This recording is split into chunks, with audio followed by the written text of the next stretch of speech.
காலை நேர பிரதான செய்திகள். செய்திகளின் ஊடாக நர்மதா சிறில் முதலில் தலைப்பு செய்திகள்.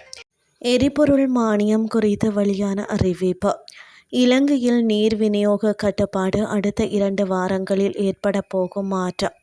முன்னப்போதையும் விட ஈரான் பலவீனமாகும் நெதன்யாகு பகிரங்க எச்சரிக்கை. இனி விரிவான செய்திகள்.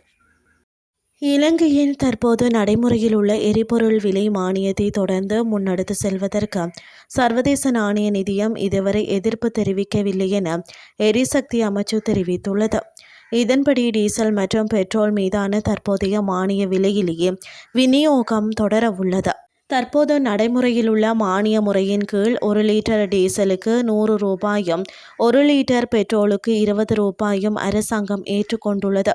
இந்த நடைமுறைக்கு சர்வதேச நாணய நிதியத்தின் அனுமதி கிடைத்துள்ளதா என எழுப்பப்பட்ட கேள்விகளுக்கு பதிலளித்த எரிசக்தி அமைச்சின் செயலாளர் உதயங்க கேமபால, தற்போதைய ஏற்பாட்டை நாம் தொடர முடியும். இதற்கு சர்வதேச நாணய நிதியம் இதுவரை எதிர்ப்பு தெரிவிக்கவில்லை என்று குறிப்பிட்டுள்ளார்.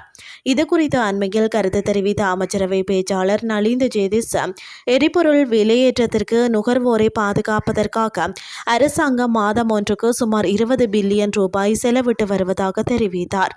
எரிபொருள் இறக்குமதிக்கான முழு செலவையும் அரசாங்கம் ஏற்க நேரிட்டால் அது ஆண்டுக்கு சுமார் 1.5 பில்லியன் அமெரிக்க டாலர் மேலதிக செலவை ஏற்படுத்தும் என்றும் இது நாட்டின் பொருளாதாரத்தில் பெரும் அழுத்தத்தை உருவாக்கும் என்றும் அவர் எச்சரித்துள்ளார். எதிர்வரும் மே மாதம் 1ஆம் தேதி வரை இந்த மானிய முறையை தொடர அரசாங்கம் திட்டமிட்டுள்ளது. மே மாதத்திற்கு பிறகு இதனை நீடிப்பதா என்பது குறித்து மத்திய கிழக்கில் நிலவும் சூழல் மற்றும் சர்வதேச நாணய நிதியத்தின் இறுதி நிலைப்பாடு ஆகியவற்றை பொறுத்தே தீர்மானிக்கப்படும் என அவர் சுட்டிக்காட்டியுள்ளார். ஒருவேளை சர்வதேச நாணய நிதியத்தின் அனுமதி கிடைக்காவிட்டால் தற்போது அரசாங்கம் ஏற்றுக்கொண்டுள்ள மானிய தொகை நேரடியாக எரிபொருள் விலையுடன் சேர்க்கப்பட வேண்டிய நிலை ஏற்படும் என்றும் அவர் மேலும் தெரிவித்தார். நாட்டில் தற்போது நிலவி வரும் கடும் வறட்சியான வானிலை காரணமாக அடுத்த 2 முதல் 3 வாரங்களுக்கு ஒரு நாளைக்கு சில மணி நேரம் நீர் விநியோகத்தை மட்டுப்படுத்த வேண்டிய நிலை ஏற்படலாம் என தேசிய நீர்வளங்கள் மற்றும் வடிகால் அமைப்பு சபையின் தலைவர் சந்தன பண்டார தெரிவித்துள்ளார். நேற்று ஊடகங்களிடம் கருத்து வெளியிட்ட அவர், இதுவரை நீர் விநியோக தடை அமுல்படுத்தப்படவில்லை என்றாலும் தற்போதைய வானிலை நீடித்தால் 24 மணி நேரமும் தடையற்ற நீர் விநியோகத்தை பேணுவது கடினமாக இருக்கும் என குறிப்பிட்டார். அம்பத்தலை நீர் சுத்திகரிப்பு நிலையம் உட்பட ஏனைய நிலையங்களின் உற்பத்தி திறன் இதுவரை பாதிக்கப்படவில்லை என அவர் உறுதியளித்தார்.